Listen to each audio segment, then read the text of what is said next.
Hi friends, எல்லாருக்கும் வணக்கம். So இந்த வீடியோ வந்து யாருக்கெல்லாம் யூஸ்ஃபுல்லாக இருக்குன்னு பார்த்தீங்கன்னா, ஜுடிஷியரி எக்ஸாம் ப்ரிப்பேர் பண்ணுறவங்களுக்கும், டிஎன்பிசி எக்ஸாம் ப்ரிப்பேர் பண்ணுறவங்களுக்கும், லா ஸ்டூடெண்ட்ஸ்க்கும், அட்வொகேட்ஸ்க்கும் அண்டு வந்துட்டு முக்கியமான சில என்ட்ரன்ஸ் எக்ஸாம், லா சம்மந்தமான என்ட்ரன்ஸ் எக்ஸாம் எழுதுறவங்களுக்கும் இந்த வீடியோ வந்து ரொம்ப யூஸ்ஃபுல்லாக இருக்கும்.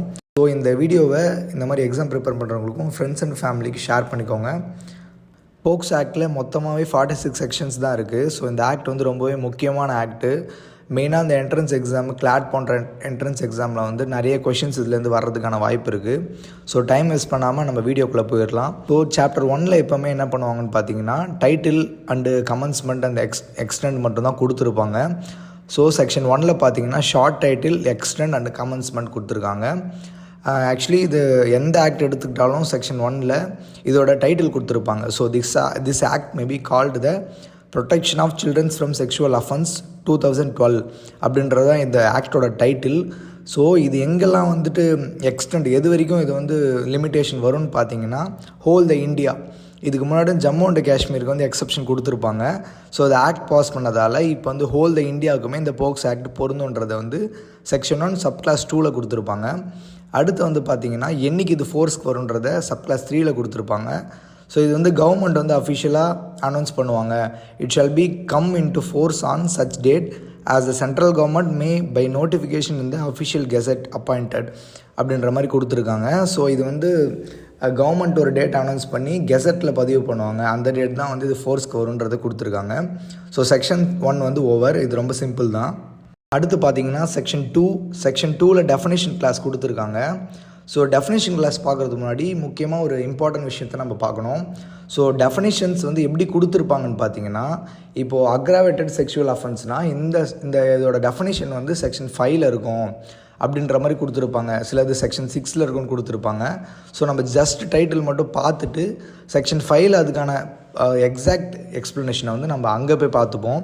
ஸோ இதில் இந்த செக்ஷன் ஃபுல்லாகவே அப்படி தான் கொடுத்துருப்பாங்க. இப்போது பெனட்ரேட்டிவ் செக்ஷுவல் அசால்ட்னா இது வந்து டிஃபைன்ட் இந்த செக்ஷன் 7 அப்படின்னு கொடுத்துருப்பாங்க. ஸோ இந்த மாதிரி மட்டும் தான் டெஃபினேஷன் கிளாஸஸ் இருக்கும்.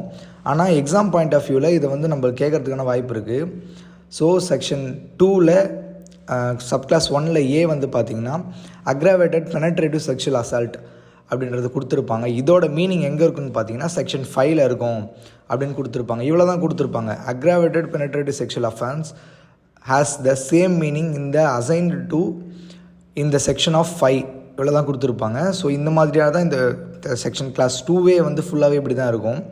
அடுத்து வந்து section B, aggravated sexual assault has the meaning as assigned to it in section 9. செக்ஷன் 9ல் கொடுக்கப்பட்ட மீனிங் தான் அக்ராவேட்டட் செக்ஷுவல் அசால்ட் அப்படின்ற மாதிரி கொடுத்துருப்பாங்க.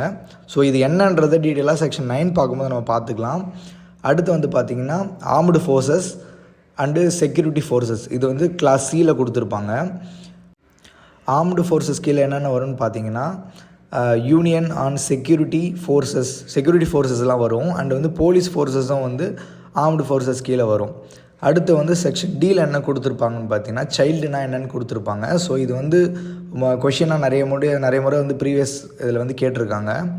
சைல்டுன்றவங்க நம்ம வந்து 15 வயசு கீழே இருப்பாங்க, 16 வயசு கீழே இருப்பாங்களான்ற டவுட்லாம் இருக்கும். செக்ஷன் டியில் என்ன கொடுத்துருப்பாங்கன்னு பார்த்தீங்கன்னா, 18 வயசுக்கு கீழே இருக்கவங்க எல்லாருமே போக்ஸ் ஆக்டுக்கு கீழே சில்ட்ரன் தான். Child means any person below the age of 18 years. இப்போ சைல்டுனா 18 இயர்ஸ்க்கு உள்ளே இருக்கவங்க எல்லாருமே சைல்டு தான் according to the POCSO act. அடுத்து வந்து செக்ஷன் டிஏ அப்படின்னு கொடுத்துருப்பாங்க. இது வந்து அமெண்ட் பண்ணதால் செக்ஷன் டிஏன்னு வரும்.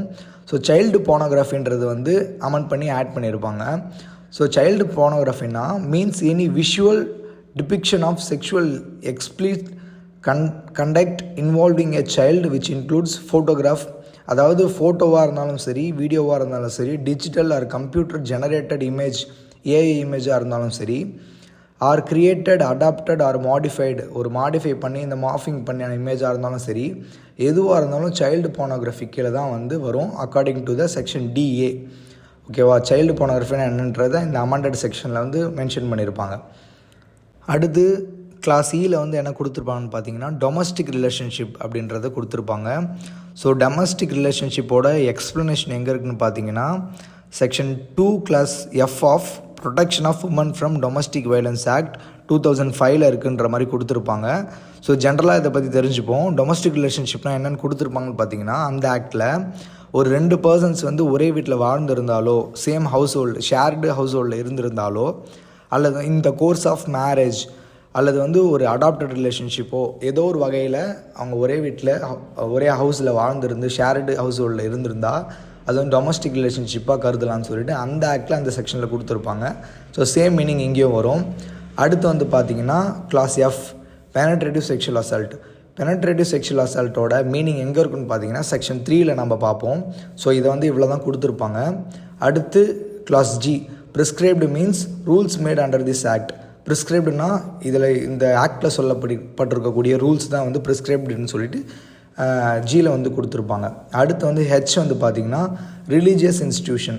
ரிலீஜியஸ் இன்ஸ்டியூஷன்னா அதோட மீனிங் வந்து எங்கே இருக்குன்னு பார்த்தீங்கன்னா religious institution prevention of misuse act 1988 வந்து கொடுத்துருப்பாங்கன்றதை இந்த ஹெச்சில் கொடுத்துருக்காங்க. அடுத்து வந்து ஐ செக்ஷுவல் அசால்ட்டாக என்னென்னு கொடுத்துருப்பாங்க. Has meaning same meaning has assigned to இந்த செக்ஷன் 7. செக்ஷுவல் அசால்ட்னா என்னென்ட்டு செக்ஷன் 7ல் பார்ப்போன்றத டெஃபினிஷனாக இங்கே வந்து கொடுத்துருக்காங்க. ஸோ இப்போ நம்ம சொல்கிறது எல்லாமே நம்ம அடுத்தடுத்து பார்க்க போகிறோம். ஸோ ஜஸ்ட் நம்ம தெரிஞ்சுக்கிறதுக்காக இந்த டெஃபினேஷன் கிளாஸ் வந்து நம்மளுக்கு கண்டிப்பாக கொஷினாக வரும் எக்ஸாம் டைமில். ஸோ அதனால் இதை நம்ம தெரிஞ்சுக்கிறோம். அடுத்து வந்து செக்ஷன் 2 சப் கிளாஸ் ஜேயில் என்னென்னு பார்த்தீங்கன்னா செக்ஷுவல் ஹராஸ்மெண்ட் அப்படின்றதுக்கான மீனிங் கொடுத்துருப்பாங்க. ஸோ இதுக்கும் செக்ஷன் 11 வந்து ஃபார்வர்ட் பண்ணியிருப்பாங்க. Same meaning as assigned to it in section 11. Sexual ஹராஸ்மெண்ட்டுக்கான மீனிங் வந்து செக்ஷன் 11ல் இருக்கும். அடுத்து வந்து sub clause K shared household. Shared ஹவுஸ் ஹோல்டுனா the person changed with the offensive live or has lived at any time in domestic relationship with the child. ஒரு சில்ட்ரனோட டொமஸ்டிக் ரிலேஷன்ஷிப்பில் வாழ்ந்துட்டுருக்க பீரியட் தான் வந்து ஷேர்டு ஹவுஸ் ஹோல்டு அப்படின்ற மீனிங்குள்ளே வரும். அடுத்து வந்து section L special court. Special கோர்ட்னா டெசிக்னேட்டட் அண்டர் செக்ஷன் 28 வந்து இதுக்கான கிளியர் எக்ஸ்ப்ளனேஷன் கொடுத்துருப்பாங்கன்றத சொல்கிறாங்க. அடுத்து வந்து எம் ஸ்பெஷல் பப்ளிக் ப்ராசிக்யூட்டர். இந்த போக்ஸ் ஆக்டு கீழே ஸ்பெஷல் பப்ளிக் ப்ராசிக்யூட்டர் அப்பாயிண்ட் பண்ணுவாங்க. அது எந்த செக்ஷனுக்கு கீழே பார்த்தீங்கன்னா செக்ஷன் 32. அவரோட குவாலிஃபிகேஷன் அவர் எப்படி ஒர்க் பண்ணணுன்றதெல்லாம் செக்ஷன் 32ல் சொல்லியிருப்பாங்க. ஸோ இந்த மாதிரியான சின்ன ஆக்சுவலி வந்து இந்த இதுக்கான மீனிங் வந்து செக்ஷன் 5ல் இருக்குது, 6ல் இருக்குது, 7ல் இருக்குது அப்படின்ற மாதிரி எக்ஸ்பிளைன் பண்ணியிருப்பாங்க செக்ஷன் 2ல். ஸோ இருந்தாலுமே இந்த கொஷின்ஸ்லாம் வந்து நம்மளுக்கு வரதுக்கான வாய்ப்பு இருக்குது. அதனால் செக்ஷன் 2வையும் நம்ம பார்த்துக்கணும். இதில் சொல்லப்பட்ட மீனிங்கில் வரப்போகிற செக்ஷனில் நம்ம எல்லாத்துக்கான கிளியர் எக்ஸ்ப்ளனேஷனும் பார்க்க போகிறோம். சாப்டர் 1 இதோட முடிஞ்சுது.